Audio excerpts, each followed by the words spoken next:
Halo 3 ODST was the first FPS Halo game to break away from the main story of the first three games centered around the Master Chief. Thus, I felt it fitting that the first level, Mombasa Streets, makes it clear to the player that this is a different experience than the rest of the main story Halo games, as its narrative, tone, and even some of the mechanics stand out from the traditional games, while still managing to preserve the classic tried-and-true gameplay of the Halo series. In this video, I'll be analyzing the first level, Mombasa Streets, and my thoughts on its level design.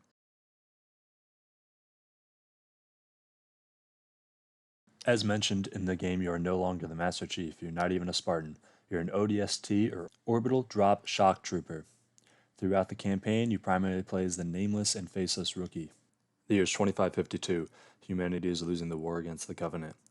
Earth is humanity's last bastion of defense. The megacity New Mombasa is under attack after Covenant carrier breached Earth's defenses. The game begins here after a cutscene where it introduces the rookie and the rest of the squad, including Dutch, Romeo, Mickey, and Buck, as well as the now in command Captain Dare.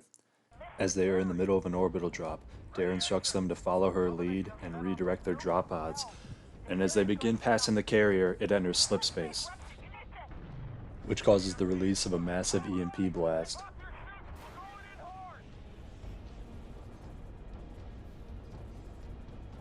Now free-falling, the rookie crash lands into an enemy-occupied portion of the city, where he wakes 6 hours later.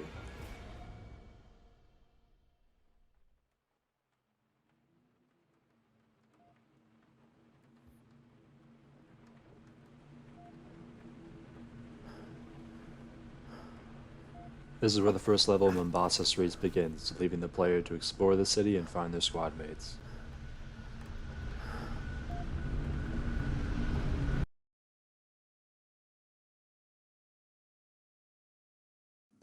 Mombasa Streets is semi-linear in its level design. While there's only one way throughout the whole level, there are side paths that connect to the main area or main path, which the player can additionally explore, but all of which eventually end in dead ends. The only real choice the player has outside of exploring these other paths is how they dispatch of the enemies in the level. In this first area of the level, there are 4 groups of enemy that will be patrolling select paths, which are dropped in by the carriers seen at the beginning of this clip. These enemies, besides being a combat encounter for the player to overcome, introduces 2 of the different enemy types, the grunts and brutes, as well as gatekeeps the player in this area. The next game event won't be triggered and you can't proceed any further into the level until you have killed all the enemies in this first area. Unlike these patrols, encounters in the future segments of the level, you can either dispatch of or avoid the enemies of the combat encounters. In the last encounter of the level, the player will come across 2 jackals in a side room, right before the end of the level, which opens up as you pass it, which introduces the final of the 3 main enemy types. And as I previously mentioned, the whole encounter can be ignored if you just keep walking.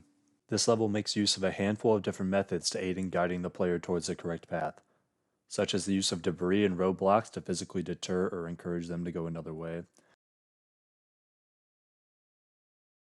Lighting is also used to lead the way to the next area. There are also several signs or warning labels in an attempt to deter the player from going certain paths, like the route closed signs over dead ends. The map and compass with the point of interest. Also, the game will tell you that if you press a certain key, specifically down or up arrow for me, or a button on controller, a marker will appear, which is where you want to head next to proceed further into the level. One thing I didn't notice until after playing the level a few times was that after you contact the superintendent, which is the level's first objective, where the player gets a map of the area, is that what's on the signs or screen displays will change to help direct you towards the correct path. Additionally, some will only change if you get within a certain range of them, which seems the player is going the wrong way. It'll tell the player that this isn't the correct way and you should go this way instead. There's also a lot of thought put into the movement design of this level. It makes excellent use of a very open area to narrow area design philosophy, which can also be seen in other Halo games.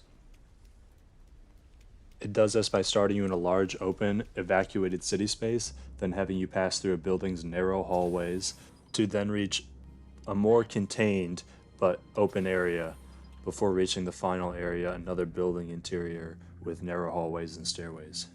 It is also a multi-cursor level with numerous dead ends and hidden areas. It uses the shape of the area and previously mentioned debris and roadblocks, which act as cover, but also are used to form plenty of S-curves, creating more dynamic movement rather than just beelining it to your next objective. Additionally, the surrounding buildings that make up the cityscape do a great job of blocking the player's view from seeing what's outside of the created environment, maintaining the immersion.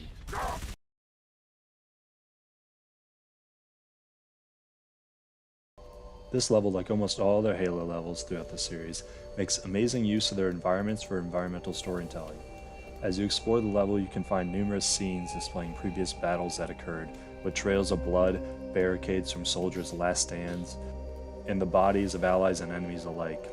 Abandoned vehicles and debris from buildings, graffiti sprayed paint tags saying "glass this" and "get off my planet" all contribute to creating these tense apocalyptic scenes of a world under siege.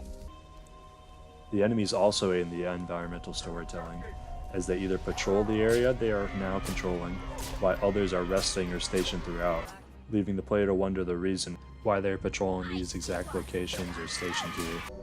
The props and sound design, as well as the general ambience, all reinforce the excellent storytelling and mythology of the setting that has been carefully designed over years. Both the visual design and audio design for both the more traditional human weapons used by the UNSC to the alien weapons of the Covenant all manage to feel realistic.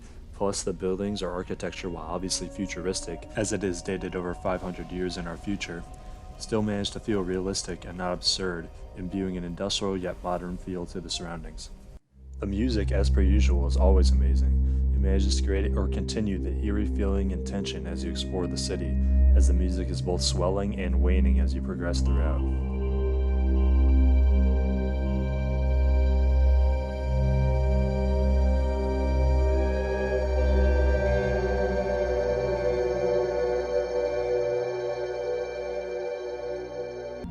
The level ends with a somber cutscene, which triggers as you find the source of your squad mate's beacon.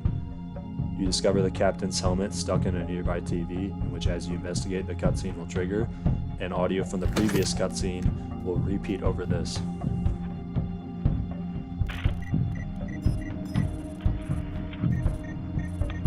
You gonna tell us her name, Gunny? Ms. Naval Intelligence. Our new boss. So check your mouths, find your chairs, and get set for a combat drop.